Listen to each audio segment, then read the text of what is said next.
அடடா இந்த பணக்காரங்கெல்லாம் ஏழைகளை இப்படி கஷ்டப்படுத்துறாங்க, என்ன பண்ணும், ஏழைகள்கிட்டலாம் போய் பேசுகிறேன், தொழிலாளிகிட்ட போய் பேசி வாங்க நமக்காக போராடுவோம், இந்த பணக்காரங்கள்லாம் என்ன பண்ணுவோம் எடுத்து போராடி நம்ம என்ன பண்ணுவோம் ஆட்சியை கைப்பற்றாதா எல்லா ஏழைகளும் நல்லா வாழ முடியும்னு சொல்லி என்ன பண்ணாங்க, மக்களை திரட்டி போராடி என்ன பண்ணாங்க, அந்த நாட்டில் ஒரு மாற்றத்தை கொண்டு வந்தாங்க. அந்த நாட்டில் ஒரு மாற்றத்தை கொண்டு வந்து என்ன பண்ணிட்டாங்க, இந்த 10-20 வீடு வச்சிருந்தாங்கன்னா ஒரு பணக்காரரு எல்லாரும் மாற்றம் வந்தவொன்னு என்ன பண்ணாரு, வீடுலாம் எல்லாம் நல்லா இருக்காங்க பாருங்க, போக அந்த வீட்டுக்குள்ள போய் குடியேறி அந்த வீட்டுக்குள்ள போய் அவங்க என்ன பண்ணிட்டாங்க ஜாலியா இருந்தாங்க.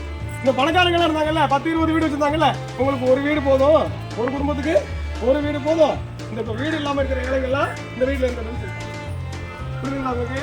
இப்படிலாம் சொல்லி இப்ப நம்ம காலையில பார்த்தோம்ல, தாய்மொழியில கல்வி வேணும், மருத்துவ படிப்பு இதெல்லாம் இல்லாம இருக்குன்னு சொன்னோம் இல்லையா, அங்கேயும் அப்படிதான் இருந்துச்சு.